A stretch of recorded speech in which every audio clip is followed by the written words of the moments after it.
الحمدللہ رب العالمین والصلاة والسلام علی سید المرسلین اما بعد فاعوذ باللہ من الشیطان الرجیم بسم اللہ الرحمن الرحیم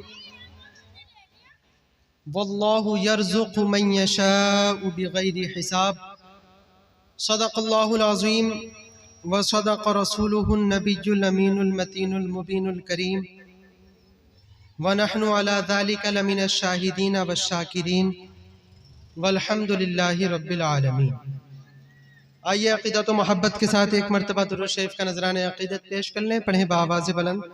اللہم صلی علی سیدنا و شفیعنا و نبینا و حبیبنا و مولانا محمد مبارک وسلم صلو علیہ صلاۃ و سلام علیک یا رسول اللہ حبیبی یا نبی اللہ۔ معزز سامعین کرام، جتنے بھی علماء کرام ہیں، دیکھیں آپ کا زیادہ وقت تو نہیں لیں گے، ان کی منشا یہی رہے گی کہ ان کا جو پیغام ہے، ان کا جو میسج ہے وہ آپ تک پہنچے، ہے نا؟ کمیونیکیشن کا مطلب بھی یہی ہوتا ہے کہ ایک بندہ کہے اور دوسرا سمجھے، وہ بات کہنے کا مزہ بھی تب ہے۔ تو میں یہ چاہوں گا کہ مختصر سے وقت میں جو چند نکات پیش کروں، جو نکتے ہیں ان کو آپ سمجھنے کی کوشش کریں، ہے نا؟ تمہیدیہ میرا زیادہ کچھ نہیں ہے، میں چاہتا ہوں کہ جو میرا میسج ہے وہ آپ تک پہنچ جائے۔ دیکھیں اللہ رب العزت قرآن میں ارشاد فرماتا ہے واللہ یرزق من یشاء بغیر حساب، کہ اللہ رب العزت جس کو چاہے جتنا چاہے رزق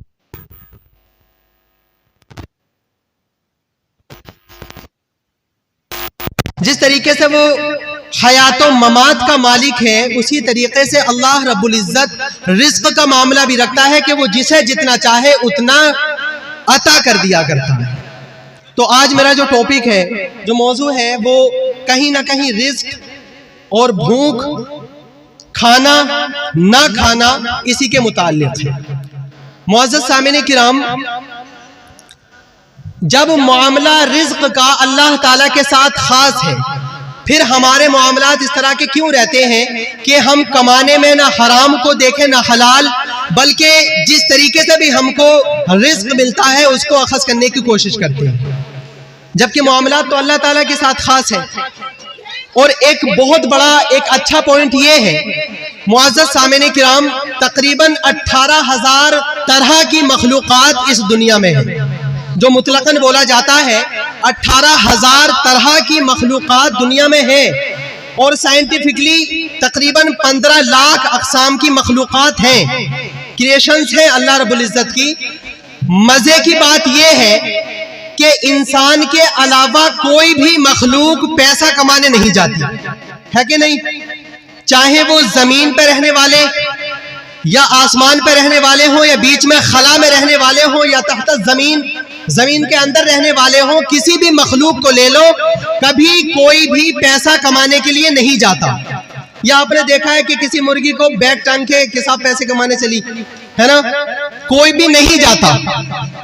اور یہ بات مزے کی ہے کہ معزز کسی بھی مخلوق کا ایسا معاملہ نہیں ہے کہ وہ بغیر بھوکا، یعنی بھوک کے بغیر وہ سو جائے، یعنی مخلوق کماتی بھی نہیں اور وہ بھوکی بھی نہیں سوتی۔ اور ایک انسان ایسی مخلوق ہے کہ جس کا کمانے کے بعد بھی کبھی پیٹ نہیں بھرتا، ہے کہ نہیں؟ انسان ہی کماتا ہے اور اسی کا پیٹ نہیں بھرتا۔ اللہ رب العزت کے ذمے ہے، اللہ نے قرآن میں 12ویں پارے میں شروع میں ارشاد فرمایا وَمَا مِن دَابَّةٍ فِي الْأَرْضِ إِلَّا عَلَى اللَّهِ رِزْقُهَا، کہ کوئی بھی زمین پہ چلنے والا ایسا نہیں ہے کہ جس کا رزق کا ذمہ اللہ پر نہ ہو۔ یار تو جب ذمہ اللہ رب العزت نے لے رکھا ہے تو پھر کیا ہمارا یہ نعرہ کیا ہو گیا ہے آج کہ پیسہ ہو چاہے جیسا ہو؟ یہ کیا معاملہ ہے بھئی؟ ہمیں چاہیے کہ ہم حلال کمائیں، صحیح طریقے سے اس کو کھائیں، اس لیے کہ اللہ رب العزت عطا فرماتا ہے۔ معزز سامعین کرام، جب بات آ گئی ہے مخلوق پر، تو اللہ تعالیٰ کی رزاقیت کو آپ دیکھیں۔ ایک کریشن ہے جس کو ہم بلو ویل کے نام سے جانتے ہیں، ایک مچھلی ہے جو سب سے بڑی چیز یا مخلوق میں سب سے بڑا جانور کہا جا سکتا ہے کہ بلو ویل ہے، اور یہ اتنی بڑی ہے کہ 98 فیٹ لمبائی ہے اس کی۔ کتنی؟